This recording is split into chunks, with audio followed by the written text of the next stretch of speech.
নামাজের মধ্যে কি ভুল হইলে সেজদা সহু ওয়াজিব হয়? ১ নম্বর ওয়াজিব ছুটে যাওয়া, নাম্বার ২ ফরজিয়া ওয়াজিবের মধ্যে দেরি করানি, নাম্বার ৩ ফরজের নিজের জায়গার থেকে বদলাই দেওয়া, নাম্বার ৪ ফরজ ২ বার আদায় করলেনি, যেরকম নাকি উদাহরণস্বরূপ ২ বার রুকু করা, নাম্বার ৫ ওয়াজিবের কৈফিয়ত মানে ওয়াজিব বদলাই পড়া, নাম্বার ৬ কায়দাগুলার মধ্যে আত্তাহিয়াতুর পরে দুরূদ শরীফ আল্লাহুম্মা সাল্লি আলা মুহাম্মদ পড়লে সিজদা সহু ওয়াজিব হয়, বা এতখানি সময় টিক মেরে বয়ে থাকলে।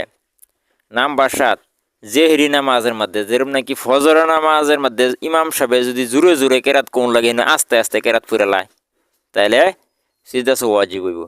নাম্বার ৮ সেহরি নামাজ, যেরকম নাকি আসর নামাজের মধ্যে ইমাম সাহেব জোরে জোরে কেরাত পড়ে, হেনে জোরে জোরে কেরাত পড়লে কি সিজদা সহু ওয়াজিব হইব। বা আত্তাহিয়াতুর জাগার মধ্যে আলহামদুলিল্লাহ বা অন্য কিবা ফুরালে সিজদা সহু ওয়াজিব হইব। হিদায়াত এইগুলি বস্তু যদি ভুল করে তাহলে সিজদা সহু ওয়াজিব হইব। আর যদি জানিয়ে হইনা করে তে সিজদা সহু করলে নামাজ হইতো না, আবার নতুন করে নামাজ পড়নো লাগবো।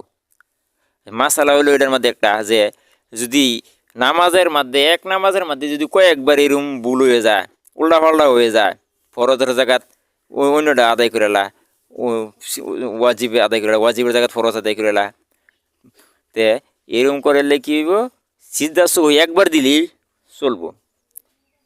আল্লাহু আলম।